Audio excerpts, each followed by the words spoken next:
Hey guys, we are the Extreme Tour. We are in Fairmont, Minnesota, and it's really awesome to be here.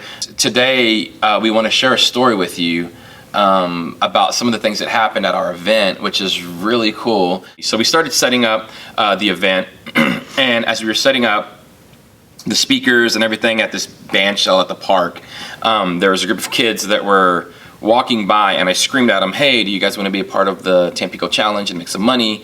Win some money?" And they were like, "Yeah." So they all come running up to the stage. And I was like, "Cool, we're gonna get started, but right now we're just playing pre-music, and we're trying to get everybody excited about what's about to happen."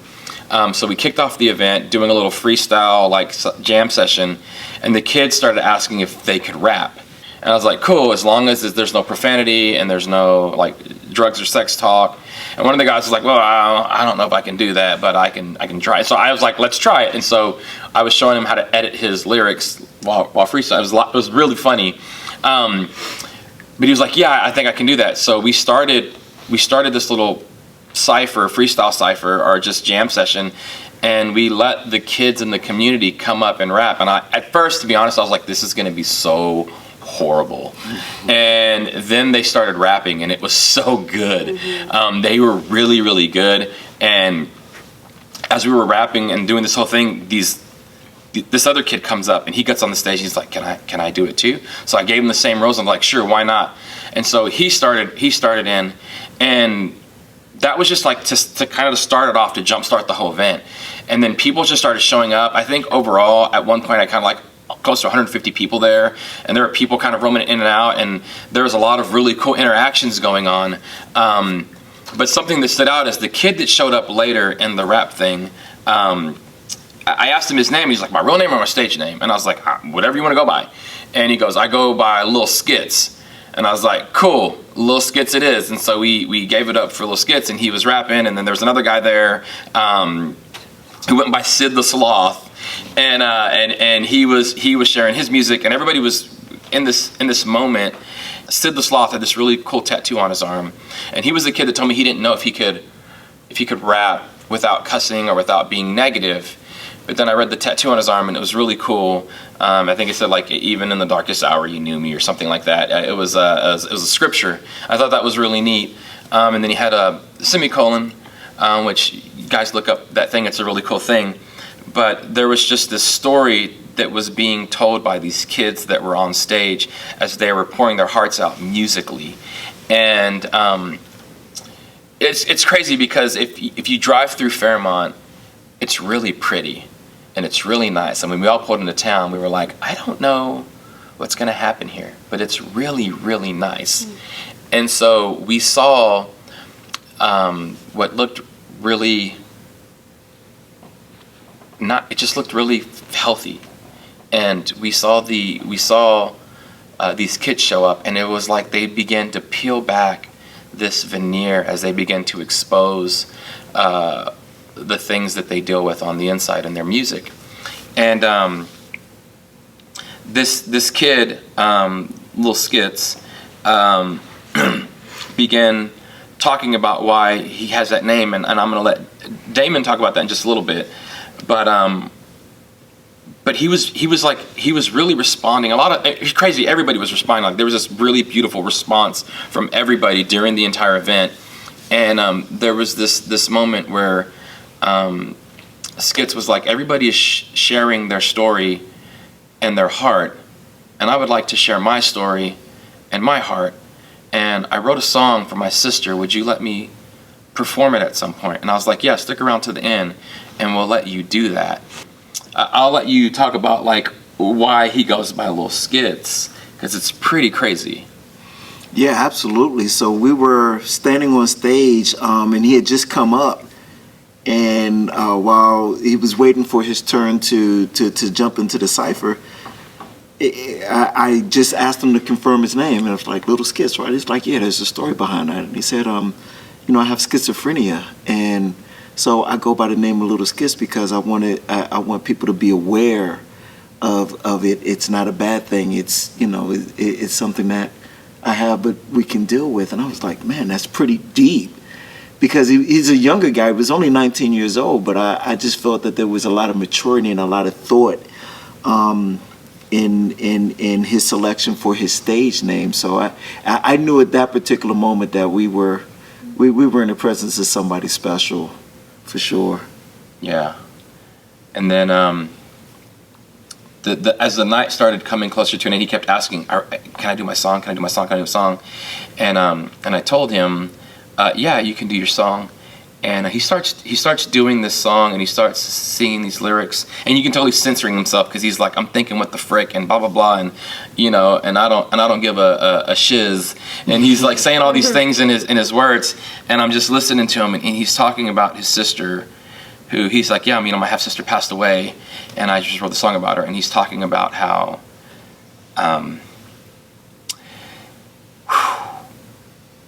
he talked about how she didn't just pass away, but she died in a very tragic way, and he was sharing a whole lot, like pouring out his soul in a very vulnerable way in front of us as strangers and people who know him in his community as friends, sharing very vulnerable things in a very public, open setting, as John was playing guitar and like beating on the guitar and just having this moment. And when it was over, John asked him his story about his sister. Because I was playing, I didn't get the chance to really absorb the lyrics at all, but I had a vague idea of what he was talking about. So I asked him, "That song earlier, what was it about?" He said, "Well, it's about my sister. She was murdered. And my dad did it, my biological father. He crept into my sister's mother's house and used a carving knife to decapitate her when she was 6 and I was 9.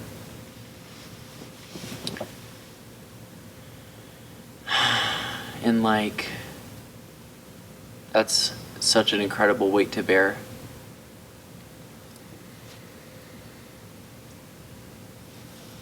And it was really brave of him to get up in front of strangers with us and share that story. And I'm thankful that we could give him the experience of feeling welcomed and a part of us enough to let his guard down and be vulnerable like that. And I think it was a beautiful reminder that the towns that we go to and the people we meet, God's already working in them. Because he's someone that could be embittered and even, I don't know, who knows what that sort of trauma can do to someone. But God's got his hand on his life, and it was really a sweet moment that I think really, not only just his hunger to be sharing his heart and to be open, and he sang along as John led worship, and we saw him worshiping along after having sung that song. But earlier during my set, he walked up right in front of the band shell and dropped something at my feet as I was playing, and at first I was bewildered because I didn't know if it was a coin, I didn't know if it was a note, and I looked around and then he'd thrown a little flower at my feet. And I often struggle, even mid-song, with, am I boring them?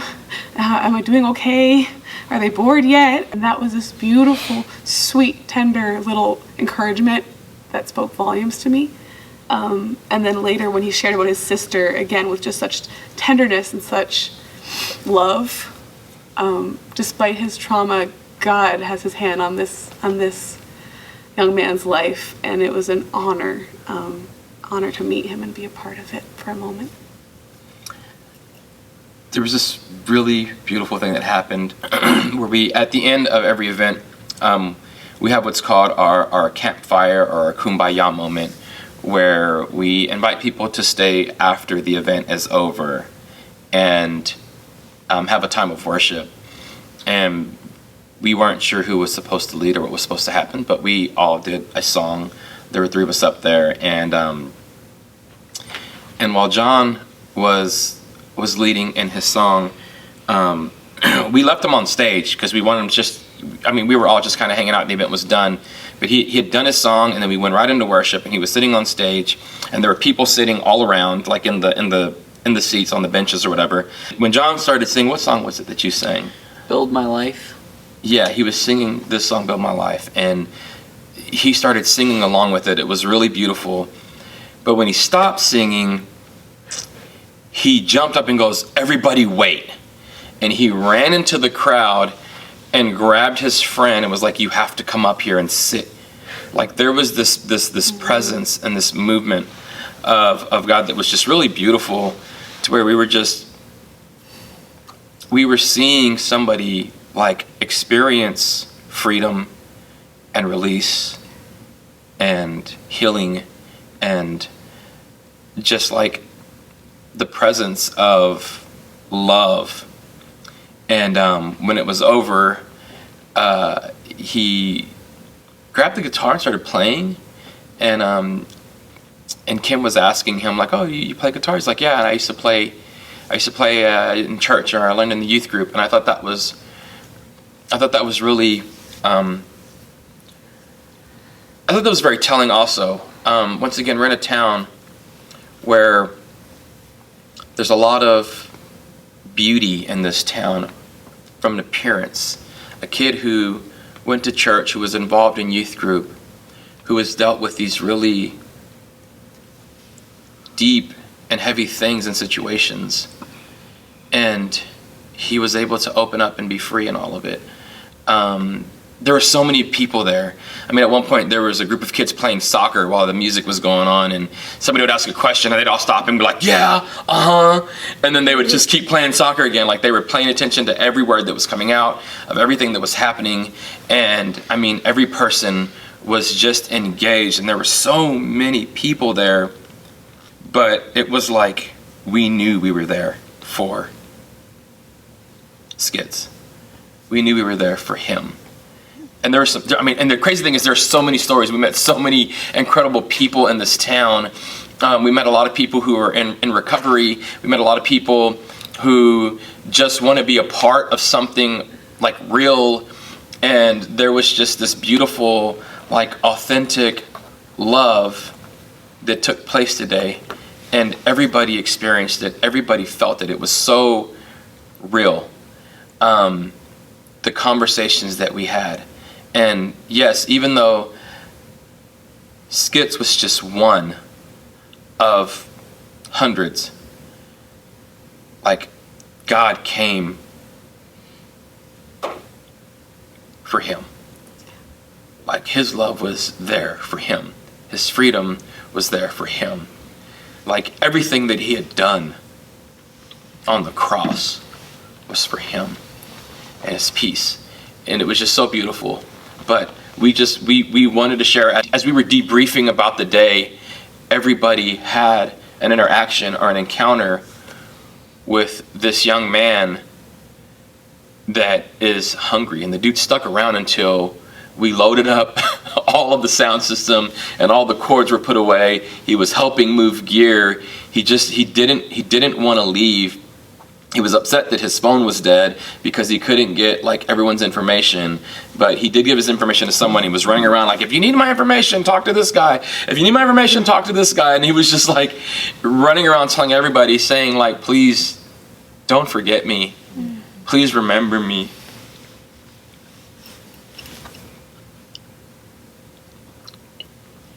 To know that, like, he was so present on God's mind was very beautiful. And to know that nobody on our team missed that was extremely beautiful. So, I mean, we're just really excited to be here. We're excited to come back. There are more and more stories that we could tell you from the city, but we just really felt the need to tell the story of Skits and what he experienced and what we experienced with him, and what God did through him and through the event and just through all of us here. But yeah.